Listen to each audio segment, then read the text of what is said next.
सांगली जिल्हा परिषदेच्या अध्यक्षपदाची निवडणूक साधारण 18 मार्चला होणार आहे आणि त्या पद्धतीची सगळी रणनीती आता रचना सुरू आहे.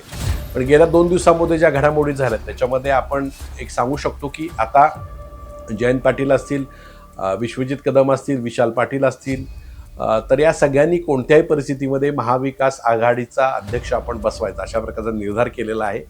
अध्यक्षपद हे जयंत पाटील यांच्याकडं देण्याचा आणि उपाध्यक्षपद हा विश्वजित कदमांच्याकडे देण्याचा प्राथमिक टप्प्यात चर्चा झाल्याचं खात्रीलायक वृत्त आहे. तर याच्यामध्ये आपण पाहिलं तर ज्या संगीता पाटील आहेत कासेगावच्या, ज्या देवराज पाटील यांच्या भगिनी आहेत आणि जयंत पाटील यांच्यासोबत नातेवाईक आहेत, तर त्यांना अध्यक्षपद देण्याबद्दलची गंभीरपणे चर्चा झाली.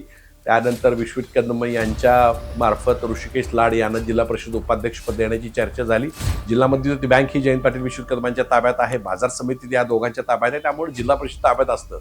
म्हणजे ग्रामीण भागाचं नेटवर्क हे जिल्हा बँक, मार्केट कमिटी आणि जिल्हा परिषद या माध्यमातून त्यांना आपल्या ताब्यात ठेवायचं आहे. याबरोबरच त्यांच्याकडे 5 पंचायत समिती सुद्धा त्यांच्याकडे आहेत, त्यामुळे पंचायत समिती नेटवर्क सुद्धा त्यांच्या ताब्यात आहे. जवळजवळ 3 नगरपालिका त्यांच्या ताब्यात आहेत, त्यामुळे त्यासुद्धा त्यांच्याबरोबर आहेत. त्यामुळे या सगळ्या ग्रामीण भागावरचं नेटवर्क सोडण्यासाठी ते तयार नसल्यामुळे या सगळ्या गोष्टी करतायत.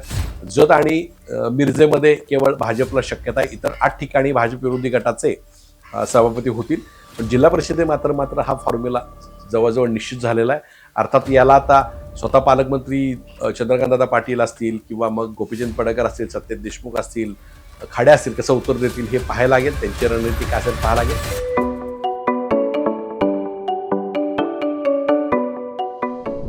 नमस्कार, मी हनुमंत मोहिते, हनुमंतमोहिते.सोनेरा या माझ्या यूट्यूब चॅनलवर सर्व प्रेक्षकांचं स्वागत आहे.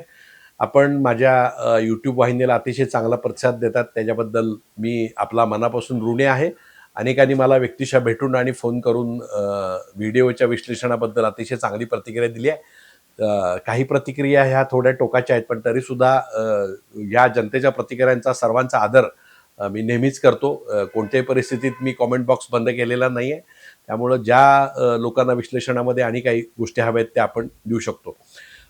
आज आपण चर्चा करणार आहोत की सांगली जिल्हा परिषदेच्या अध्यक्षपदाची निवडणूक साधारण 18 मार्चला होणार आहे आणि त्या पद्धतीची सगळी रणनीती आता रचना सुरू आहे. आपण पाहिलं असेल तर सांगली जिल्हा परिषदेच्या मध्ये जी निवडणूक झाली तर त्यासाठी अतिशय काठाचं बहुमत हे म्हणजे बहुमत मांडण्यापेक्षा काठाच्या बहुमताजवळ सांगलीत महाविकास आघाडी गेलेली आहे. म्हणजे 18 जागा या राष्ट्रवादी शरद पवार गटाला मिळाल्या, तर 11 जागा या काँग्रेसने मिळाल्यात आणि 1 जागा ही शिवसेना उद्धव ठाकरेला गटाला मिळाली. म्हणजे 30 जागा त्यांच्या होतात आणि 6 जागा या राष्ट्रवादी अजित पवार गटाला आहेत, 16 जागा या भाजपला आहेत आणि शिवसेनेला 7 जागा आहेत. तर अशा प्रकारच्या 61 जागांची विभागणी अशी आहे.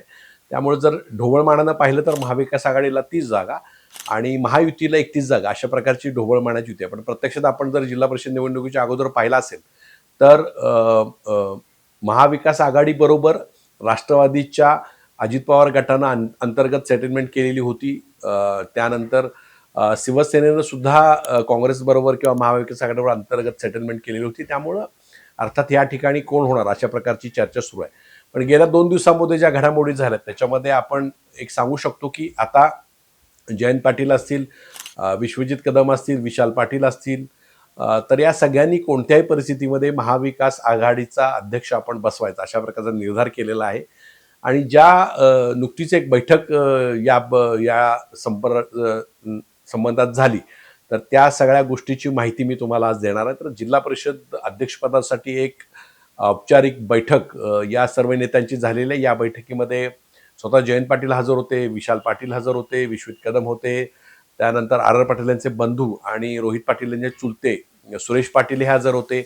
त्यानंतर त्या बैठकीमध्ये माझी माहिती आहे की शिवाजीराव नाईक अजित पवार गटाचे नेते की ज्यांच्या सुनबाई ह्या राष्ट्रवादी पक्षाच्या गटनेत्या आहेत ते, आणि अजितराव घोरपडे की ज्यांच्या अजित पवार गटाच्या ज्या पक्षप्रतुता आहेत त्या गटाच्या ज्यांच्या आहेत अशा अजितराव घोरपडे या सर्वांची एक औपचारिक बैठक झाली. या बैठकीमध्ये अध्यक्षपद हे जयंत पाटील यांच्याकडं देण्याचा आणि उपाध्यक्षपद हा विश्वजित कदमांच्याकडे देण्याचा प्राथमिक टप्प्यात चर्चा झाल्याचं खात्रीलायक वृत्त आहे.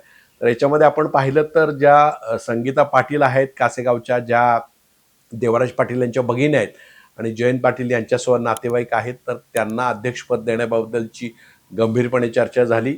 त्यानंतर विश्वजित कदम यांच्या मार्फत ऋषिकेश लाड यांना जिल्हा परिषद उपाध्यक्षपद देण्याची चर्चा झाली.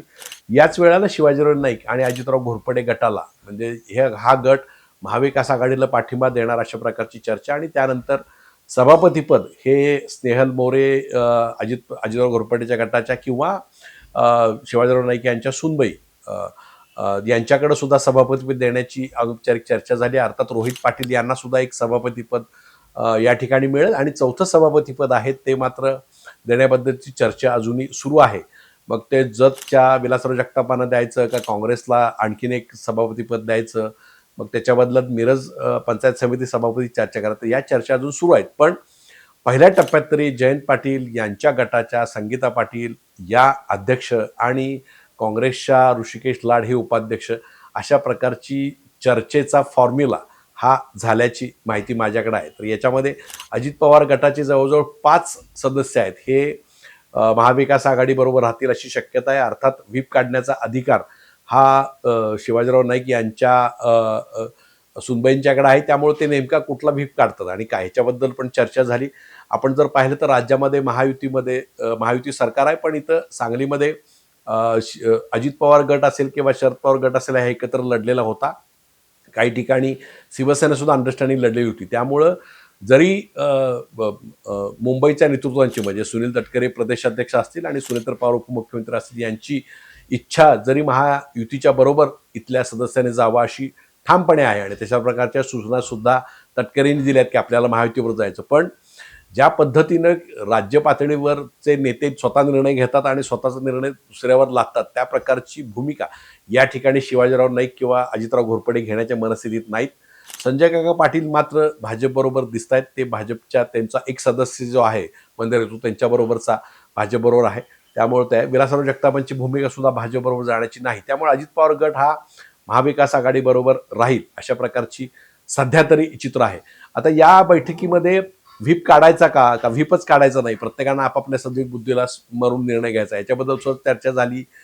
समजा काही ठिकाणी काही लोकांना गैरहजर ठेवायचं झालं तर नेमकं काय करता येईल त्याच्याबद्दलची चर्चा झाली. आपल्याला आठवत असेल तर महानगरपालिकेमध्ये भाजपचा महापौर पाडण्याच्या वेळेला अशाच प्रकारचं कोरोनाचं कारण देत त्या पद्धतीनं काही सदस्य गैरहजर होते. ते आता सुद्धा अशा प्रकारच्या आरोग्यविषयक कारण देऊन सुद्धा काही लोक गैरहजर राहू शकतात. तर याच्याबद्दल सुद्धा रणनीती झाली.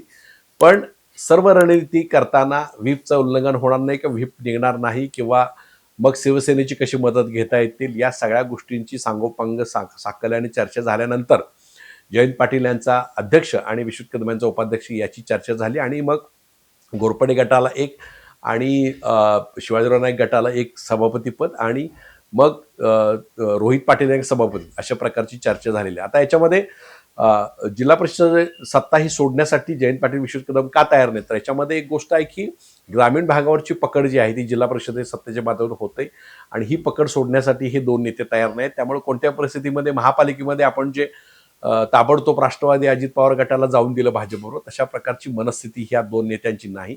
त्यामुळे अतिशय ताकदीनं मोठ्या विश्वासानं ते जिल्हा परिषद ताब्यात घेण्याचा प्रयत्न करणार आहेत. कारण एकतर जिल्हा मध्यवर्ती बँक ही जयंत पाटील विश्वजित कदमांच्या ताब्यात आहे, बाजार समिती या दोघांच्या ताब्यात आहे. त्यामुळे जिल्हा परिषद ताब्यात असतं म्हणजे ग्रामीण भागाचं नेटवर्क हे जिल्हा बँक, मार्केट कमिटी आणि जिल्हा परिषद या माध्यमातून त्यांना आपल्या ताब्यात ठेवायचं आहे. याबरोबरच त्यांच्याकडे 5 पंचायत समिती सुद्धा त्यांच्याकडे आहेत. त्यामुळे पंचायत समिती नेटवर्क सुद्धा त्यांच्या ताब्यात आहे.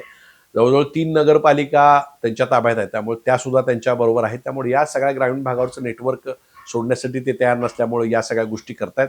आणि अजित पवार गटाला सुद्धा ते सांगतात की महापालिकेमध्ये आम्ही तुम्हाला सूट दिली, तशा पद्धतीनं आता आम्हाला ते शक्य नाही, आम्हाला आमचं पद्धतीचं राजकारण हे या पद्धतीचं काय आहे. मग त्या पद्धतीनेच मग महापालिकेत सुद्धा प्रभाग समिती घेण्यासाठी सुद्धा काँग्रेस आग्रही आहे. कारण अजित पवार गटाला त्यांनी इलेक्शनमध्ये मदत केली होती, त्यामुळे आता सुद्धा महापालिकेत त्यांना एखादा प्रभाग सभापतिपद सुरू आहे. तर या सगळ्या गोष्टी आपण पाहिल्या तर जिल्हा परिषदे मात्र जवळजवळ फॉर्म्युला निश्चित झालेला आहे. 18 मार्चला ही निवडणूक आहे. 10 मार्चला सर्व सभापती पदाच्या निवड आहेत. त्याच्यामध्ये जत आणि मिरजेमध्ये केवळ भाजपला शक्यता आहे. इतर 8 ठिकाणी भाजप विरोधी गटाचे सभापती होतील. पण जिल्हा परिषदे मात्र हा फॉर्म्युला जवळजवळ निश्चित झालेला आहे. अर्थात याला आता स्वतः पालकमंत्री चंद्रकांतदादा पाटील असतील किंवा मग गोपीचंद पडळकर असतील, सत्यजित देशमुख असतील, खाडे असतील, कसं उत्तर देतील हे पाहायला लागेल. त्यांची रणनीती काय असेल पाहायला लागेल. पण सध्या तरी जयंत पाटलांचा अध्यक्ष आणि विश्वजित कदमांचा उपाध्यक्ष असा फॉर्म्युला ठरलेला आहे.